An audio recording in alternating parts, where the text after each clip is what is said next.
La petite restauration est un service porteur, pourtant le secteur doit se structurer. C'est ce que le professeur Joséphine Tchishaya a confié à Julie Sefaudon, l'invité du journal.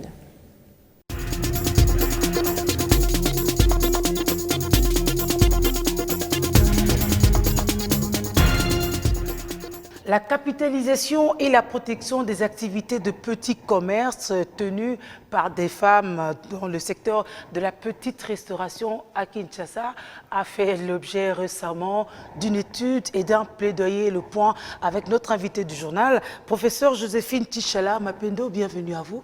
Merci beaucoup, madame. Vous êtes docteur en histoire, n'est-ce pas?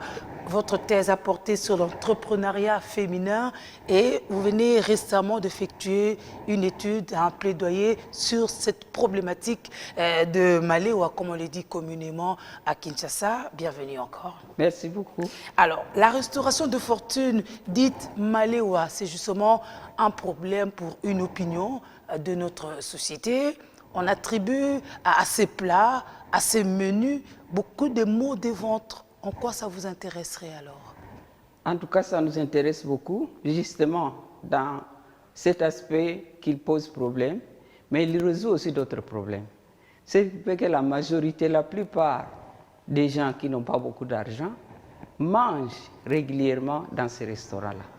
Et nous nous sommes intéressés à ce secteur pour pouvoir voir comment on peut résoudre ces problèmes-là, comment on peut améliorer ce secteur pour que ces mamans puissent servir des plats qui sont hygiéniques, qui puissent contribuer à l'amélioration sanitaire de la population. D'abord, qu'est-ce que c'est que les Maléwa? Est-ce des grillades ou des petits plats avec des sauces? Justement, ce ne sont pas des grillades, ce sont surtout des plats chauds avec sauce. C'est de la nourriture bien préparée dans des casseroles, souvent exposées. Les mets sont exposés dans des casseroles bien emballées et que les gens peuvent manger chaud. Ah, vous dites chaud, oui, peut-être quand on arrive au moment de la fin cuisson, autrement, ça change de température forcément. Bien sûr, mais les Quinois aiment bien manger les foufous qui vient à peine d'être préparés. Nous avons considéré plusieurs secteurs, plusieurs points. Nous avons d'abord regardé l'infrastructure, la maison, l'endroit où les mamans préparent. Et le constat était que la plupart de ces femmes préparent le long de la route.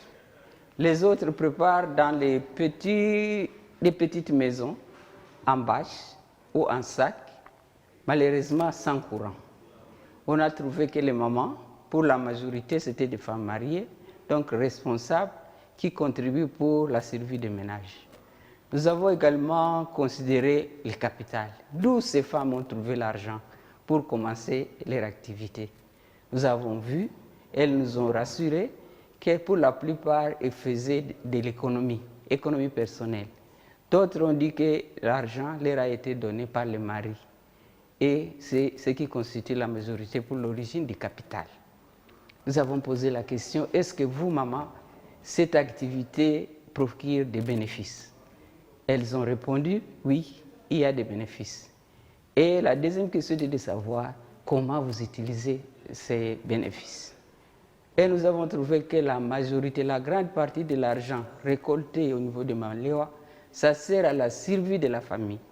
C'est pour la scolarité, c'est pour la santé. Encore que même les mêmes plats Maléwa peuvent aussi servir à nourrir la maison. Et le soir, ce qui reste, ça va nourrir la famille, ou les voisins, ou les amis. Nous avons également considéré les relations avec le fisc. Est-ce que vous avez des documents qui vous permettent d'exercer ce métier? Ou c'est du jour au lendemain que vous vous installez? Et ce que nous avons vu comme constat, la majorité de ces femmes n'ont pas de documents. 98% de ces femmes n'ont pas de documents qui leur autorisent à exercer le métier. Ça se fait au coin de la rue, forcément sur la route, donc je m'installe et je désinstalle. Elles disent que, comme certaines exercent devant leur propre maison, n'ont pas besoin de payer des documents. Mais en réalité, elles doivent en avoir. Les papiers coûtent assez cher pour les avoir? Les papiers ne coûtent pas très cher, ça varie entre 15 et 30 $.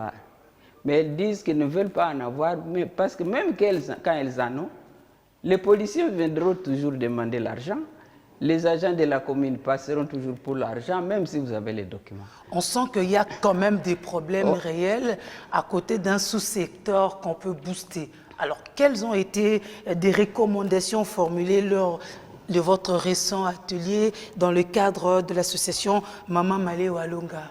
Nous avons émis des recommandations. Il faut que l'État intervienne. Il faut qu'il y ait une politique générale de protection de ces femmes qui évoluent dans ces métiers. C'est un métier que nous pouvons capitaliser, c'est un métier que nous pouvons faire évoluer si l'État y met son énergie. Nous avons aussi adressé des recommandations au ministère de l'économie, au ministère du genre, famille et enfants, au ministère des petites et moyennes entreprises. Pourquoi le ministère de l'économie? Parce que le ministère de l'économie doit fixer les prix, doit fixer comment on va payer ces taxes-là. Il doit vulgariser les taxes. Il doit former ces femmes pour leur montrer que c'est important de payer l'impôt. Proportionnellement à la taille de son activité. Proportionnellement à l'activité, au capital. Parce que celui qui a une casserole, qui ne prépare que les haricots et les riz, ne va pas payer la même chose que, par exemple, maman Flora, qui est en ville, qui prépare des mets qui coûtent $50, par exemple, par plat. Les ministères du genre, famille et enfants, ce ministère a comme objectif de protéger les femmes. Et les femmes semblent évoluer dans ce secteur sans que ce ministère ne s'occupe de ces femmes. Quand on invite les femmes pour des manifestations, généralement, on ne les invite pas. Quand il y a des avantages, quand il y a des fonds à distribuer pour les femmes, on ne les invite pas. Ils ont été impactés négativement par le Covid-19. Elles n'ont pas bénéficié des crédits. Donc, le ministère du Genre, Famille et Enfants a un travail à faire, c'est d'aider ces mamans à pouvoir aller de l'avant. Petite et moyenne entreprise a aussi un travail à faire, c'est de pouvoir aider les mamans à pouvoir se faire connaître.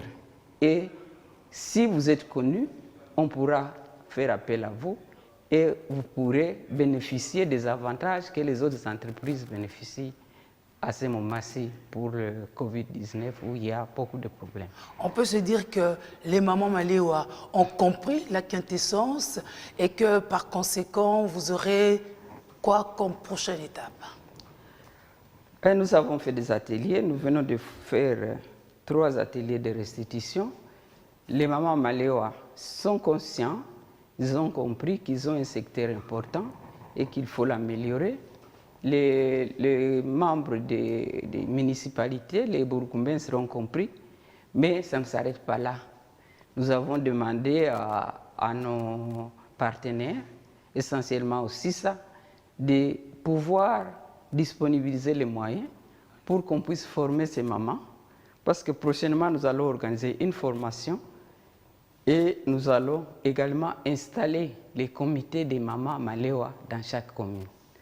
Et la prochaine étape, donc, c'est la formation du comité des mamans maléois et l'installation des comités dans les différentes communes de la ville de Kinshasa.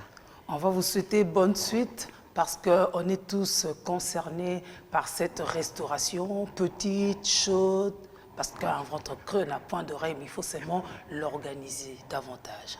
Absolument. Il faut nécessairement organiser. C'est un secteur qui a beaucoup d'avenir. Nous pouvons même faire notre label, notre plat national congolais que nous n'avons pas parce que les autres pays ont un plat national congolais. Par exemple, au Sénégal, ils ont leur plat national. En France, il y a un plat national, une cuisine nationale congolaise. Et à partir de ce moment, nous pouvons le faire. Madame la chercheuse, on vous dit merci. Merci beaucoup aussi, je vous en prie. C'était l'invité du journal.